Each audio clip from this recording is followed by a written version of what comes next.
So, can you force your growth? Can you quantum leap into the next phase of your life? If you want to learn a little bit about this, stay tuned.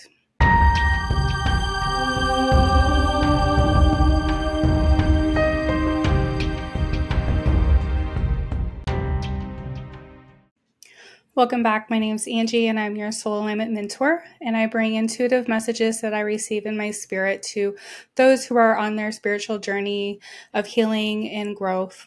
And I also am a spirit channel, and I hold a women's circle twice a month if you are interested in joining our community. So today I want to talk to you about something that I see quite a bit. And for me, coming from like the healing community or coaching community, entrepreneur community, this comes up a lot. And I see many posts on social media about this, and I see a lot of videos where social media will be posted about these things. And so I want to talk particularly about our growth, our healing, our goals, and reaching into the future towards our purpose.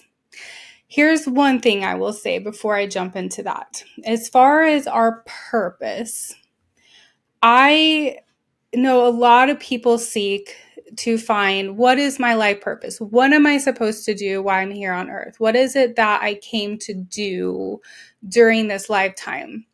And when I get this question from people, I like to give one answer, and that is, you're meant to do what you love. You're meant to do what you're gifted in. And many times we will spend our lives looking around us, trying to compare ourselves to what other people are doing or how they're doing it. And we get distracted from what we really are meant to do. And so when we're in the pursuit of finding our life purpose, one of the things I like to teach my personal clients in particular is to think about what you love. What do you enjoy? What lights you up?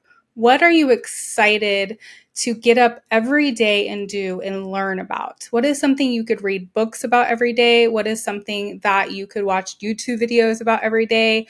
What is something you can listen to podcasts every day? What is something that you are completely open to learning more about? And this can be anything, you guys. This can be about art. This can be about skydiving. I don't know why that came to my mind. This can be about rock climbing. This can be about nature. It can be about crystals or rocks. It can be about simple, everyday things that we really enjoy doing. Maybe writing, or studying history. These are all things that can light us up and pull out these creative juices that we have deep in our heart to align us with what we're supposed to be doing. A lot of people look around and they compare their life journey and their purpose to those that they're around and they see as significant. So for myself as a healer, I 100% will acknowledge there's been times that I have compared myself to other healers, particularly when I was still working in the mental health field. I had this idea when I first moved out of high school, moved out of my home, and I went to college, that at the time I was still very much religious and wanted to help people learn about God. And so I was in a Christian college for several years, getting my degree in Bible, learning to work with families and teenagers. And during that time, I would compare myself to those around me on the spiritual journey, like, oh, they know more than me, or they're a better teacher, or they do this better than me. And it would often hinder my own ability to see my own gifts in the middle of the comparison of what everybody else was doing. When I realized I didn't want to work in the church after I was at this college for several years, and I moved to a university to get my degree in human services and a certificate working with trauma victims, particularly women, I began to do the same thing. And there are different levels of people's abilities. And for me, for some reason, had this desire to work very intimate with people. I wanted to be in their lives. And so the route I took was much different than what somebody would do if they were wanting to be a therapist or, some other kind of healer or mental health provider. And I would compare myself to other people's journeys because there was this kind of like hierarchy system of, oh, you got your degree in this and you got your degree in this, and this is how good you're at it, and I'm better at this kind of a thing. And I would get caught up in that quite a bit.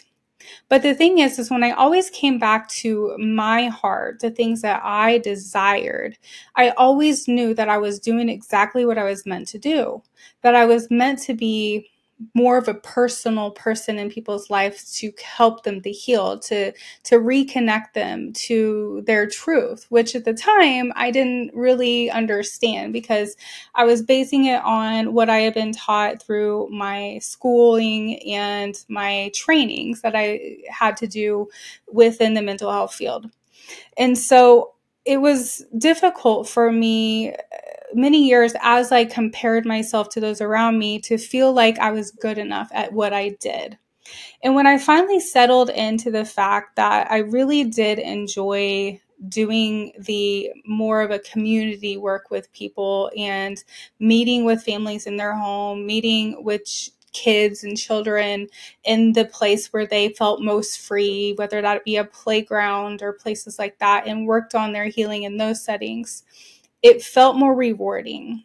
Like, I still remember, this is many years ago when I was doing case management. I would go to my clients' homes and check on them. And I was the one that would write reports on how they were doing, or update the insurance company and create the plan in which they were going to work during their mental health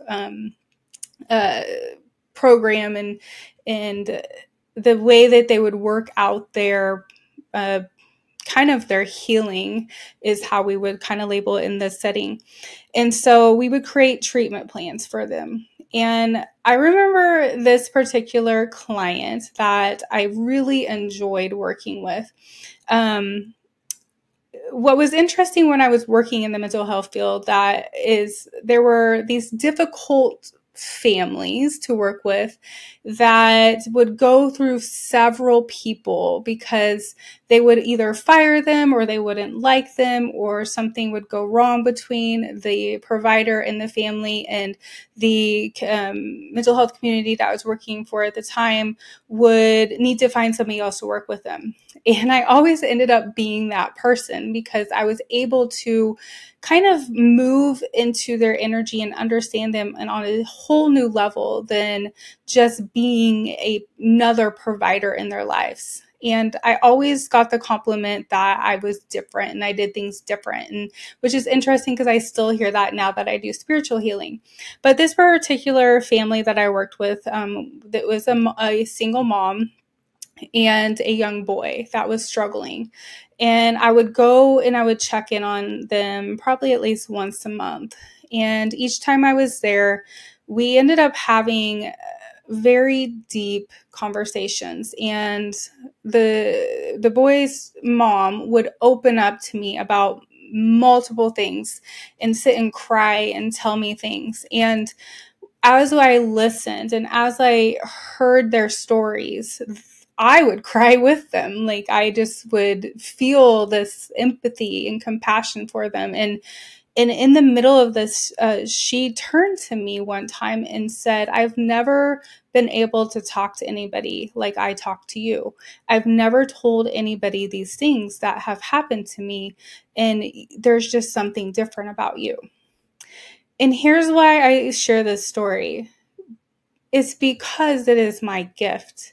It is my purpose and what I'm supposed to do. And it comes so natural to me. It's not something I have to work at. It's not something that I have to sit down every day and practice. It's just a natural thing that comes to me. And so when you're looking at your gifts, when you're looking at your purpose, look at the things that are just natural for you. Are you just a naturally good writer? Are you a naturally good artist? Like, you can have multiple things. I also enjoy writing, and I've written 2 books, but my passion is to sit with people and hear them and see them, but also to teach. I love teaching. Teaching is so easy for me. It just comes natural. And I know that public speaking and getting in front of people can be really hard for other people. That just means it's not what they're supposed to do. And so we have to release the guilt around the things that we feel like are important based on societal standards, and really tune into what lights our heart up and what we love. So moving away a little bit from that life purpose part, and then setting these goals for ourselves to move towards something that we want to accomplish or become, or something in our life that we want to change in some aspect. One of the things that I have struggled with within this spiritual community is the language of manifesting and quantum leaping into your future and your goals. And I'm just going to share some really personal stuff during this episode about where I've been with this and what I've come to realize in my own progress and my drive towards reaching my goals. First of all, I will say I'm in Aries. And if you know anything about Aries and Aries sun, we are driven, we are leaders, we are very compassionate, we're very intuitive, and we can seem to be a little stubborn sometimes. I fully admit that. When I get an idea in my head and there's something I want to do, I will do it.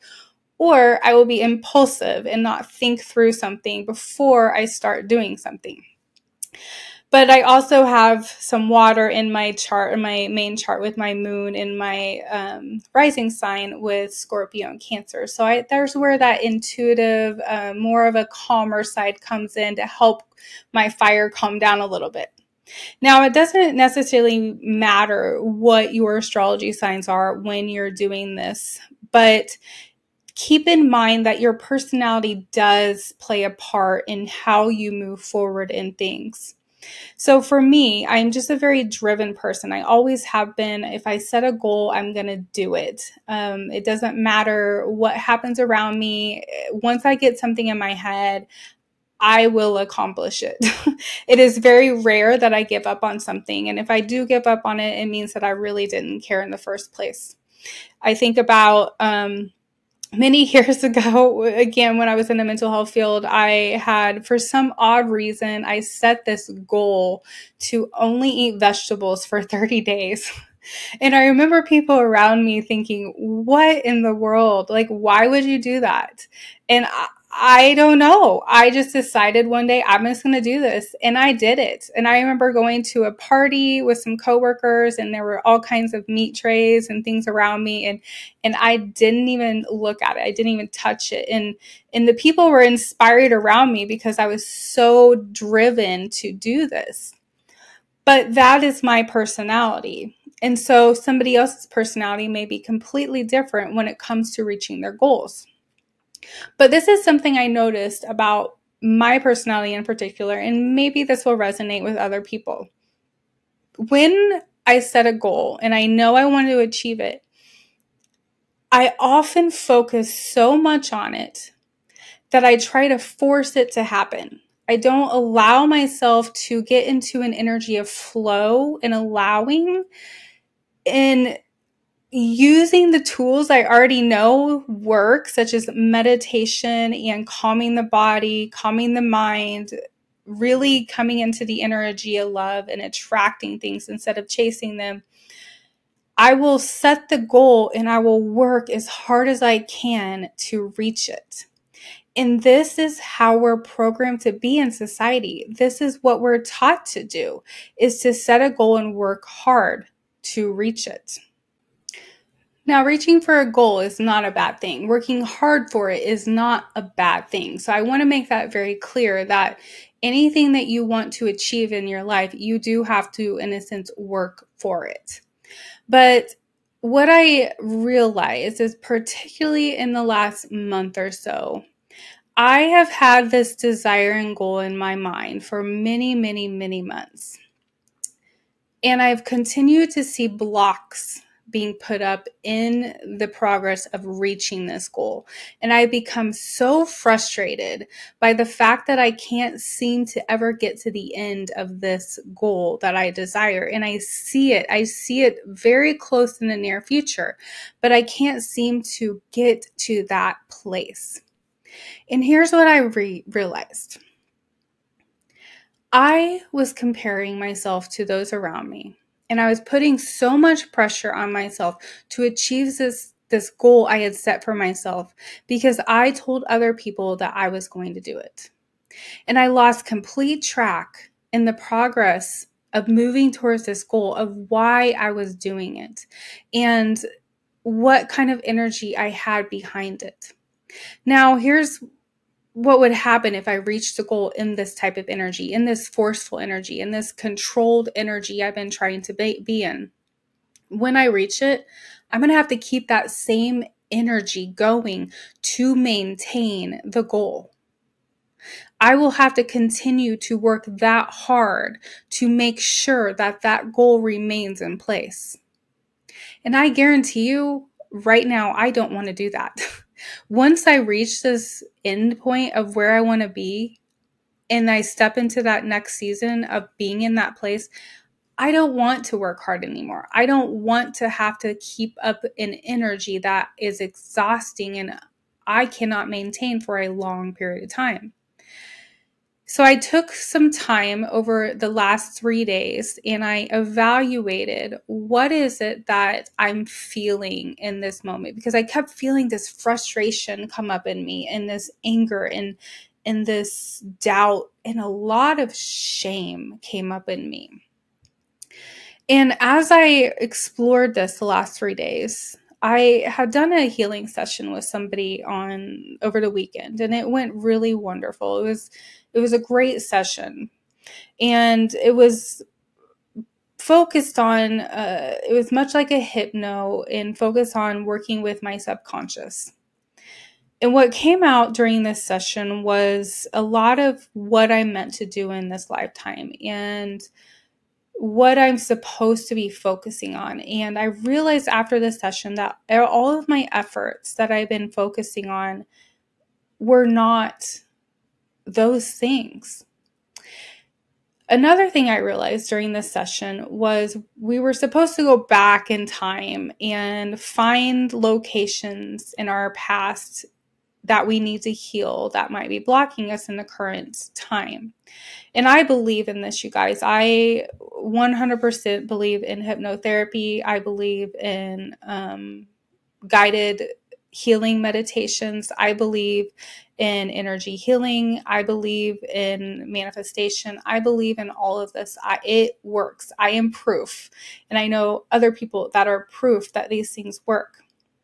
But what I realized is in this particular time, in the last 3 days, is during this session, I try to force myself to go into this past history of mine to find and locate a block that was keeping me stuck in moving forward. And the same things came up that I've already dealt with before. And I noticed I wasn't emotional about it. I wasn't getting super into it. I saw the scene in my head, or the scenes that we went to.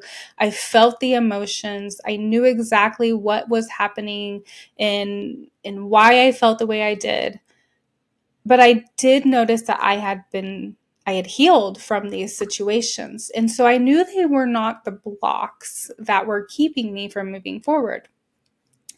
And it confused me in some aspects because I always would teach or believe in some way that our current blocks are based on something in the past. And I do believe that in some ways it is the past that continues to bring blocks into our life. But I looked at it a completely different way this time. And I began to look at my current situation and the things that came up in my past and what came out about what I'm supposed to do moving forward into the future with my calling. And I found some interesting correlations that I want to share with you. And this is why quantum leaping and manifestation are a little bit more than just going through this session, such as what I did over the weekend, and then just having everything fall together. If you haven't read my first book, Leaf Lessons, I encourage you to get that and read it. I will put a trigger warning on there just for those who need it. But if you know anything about my history, I do have quite a bit of abuse in my childhood. I am a victim of childhood SA. I had emotional neglect. I had physical abuse. I had emotional abuse. Many things I experienced in my childhood, all the way up into my adulthood, really.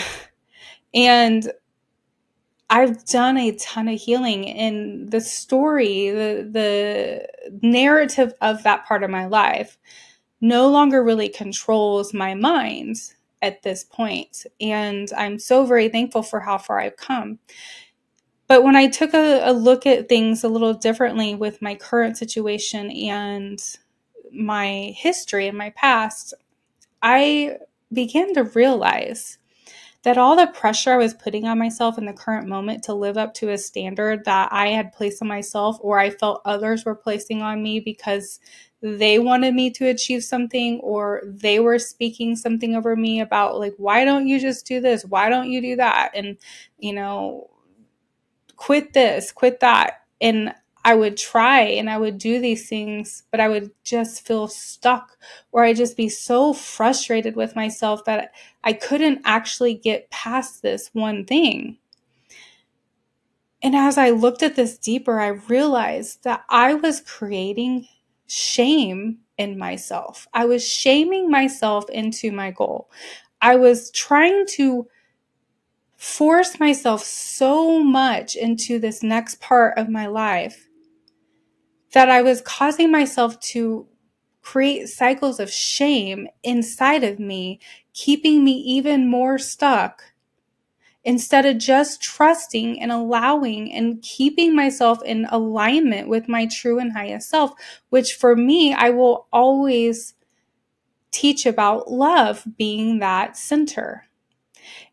And when I took the love out of what I wanted to do, where I wanted to be, and the flow energy I wanted to get into this next season, I came back into the same energies as my trauma, the same feelings I had as a child, where I felt like I wasn't good enough, or I had to stay hidden, or I was bad or not good enough and needed to prove that I was good enough in some aspect. Those same feelings from my trauma came up as I was pursuing my goals. And I never put that together until last night, actually, when I sat down and I got quiet with myself and I began to ask my spirit team and my higher self, what is this? Why do I feel so bad in this moment? And why do I want something so badly I can't seem to get? And it all just came crumbling down, and I spent several hours crying like a baby and spending time with my inner child, talking with her about how she is good enough, how she can achieve things, but she doesn't have to do it to prove herself. She doesn't have to do it to be good enough. She just has to be her loving, authentic self and allow things to unfold and flow as they're meant to be, without the pressure of having to be something or the shame that comes along with not being where you want to be.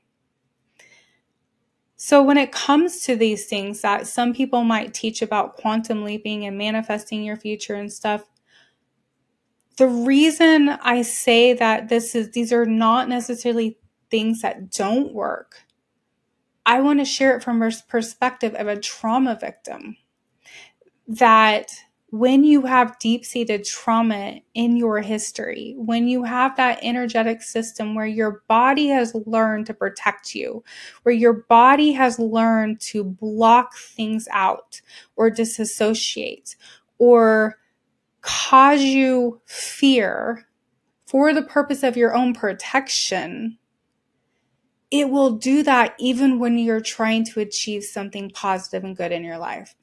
You will come up against the same exact feelings and obstacles that you developed during your trauma when you're trying to move forward in your adult life.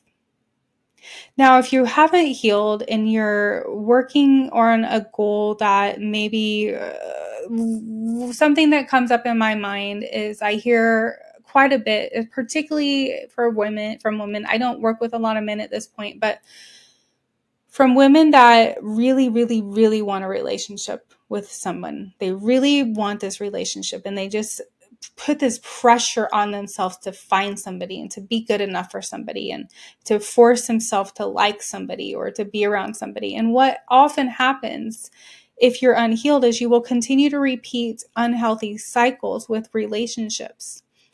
Even if you do end one relationship, you will begin a new one in the same energy because you have to heal that energy to start something new. And so those who have healed are able to open themselves up to a new energy of flow into a new relationship. Now, here's another thing that I also share with my clients.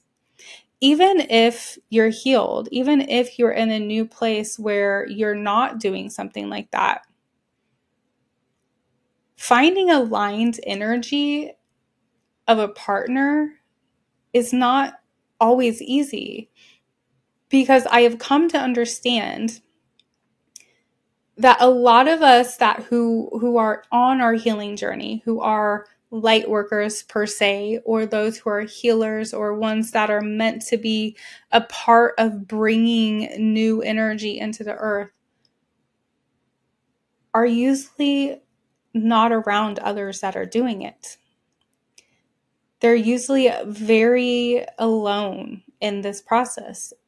And I have come to this belief in my own journey that it has to be that way, because you have to have somebody in that area, in the location you are physically even, to bring more light and healing to that energy. And so finding other people that are in that same frequency as you, whether it's a partner or a friend or anything like that, can be difficult. Now, I do think this will change as we move forward and the world continues to move into new earth energy. And it's particularly next year in 2024 when we start to move more into the age of Aquarius and seeing more flexibility and flow within humanity. Focused on love really is where we're going to be going. It will be easier then to find like-minded people. But we have to go through this chaos first. And we can't quantum leap through it. Just like we can't quantum leap through our pain in our past, in our healing, in our trauma. I tried to force myself into this next season. I tried to quantum leap into this next season of my life. And I couldn't. I just kept finding block after block after block.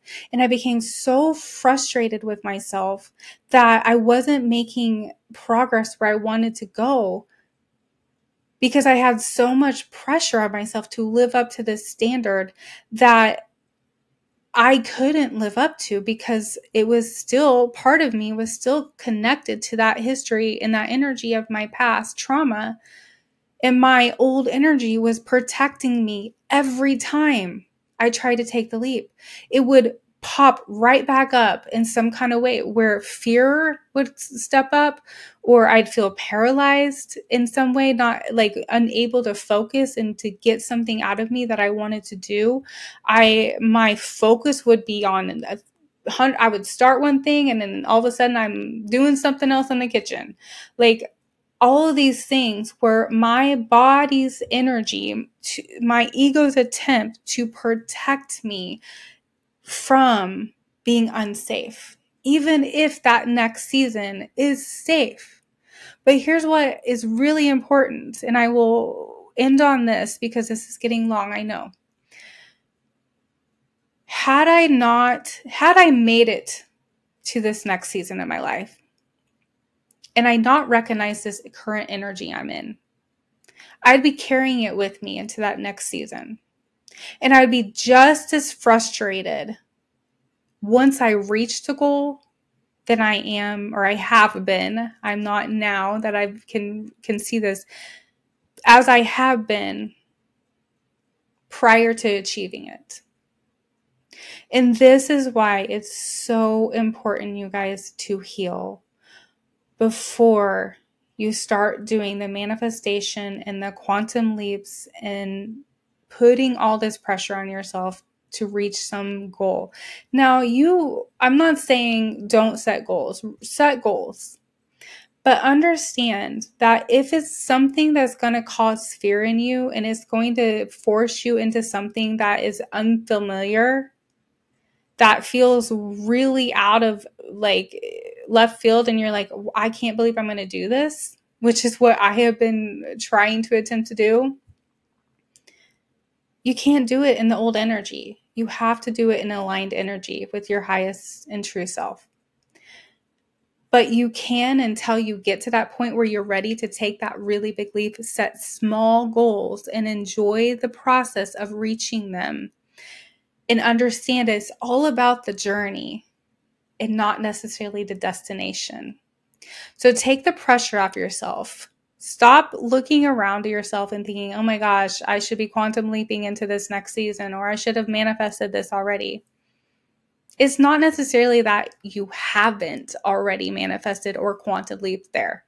It's that this energy is protecting you from fully stepping into it, and you got to deal with that first. In so many ways, this is a blessing in disguise that you haven't achieved something, because I guarantee you when you get there, you're not going to want to carry the same energy with you into it. So give yourself some grace. Be present in the moment. Use meditation, align your chakras, and remember that love is truly all that matters. And that love is first for yourself. I wish you all the best day, night, evening, whatever time it is. I send you all the universal love. Namaste.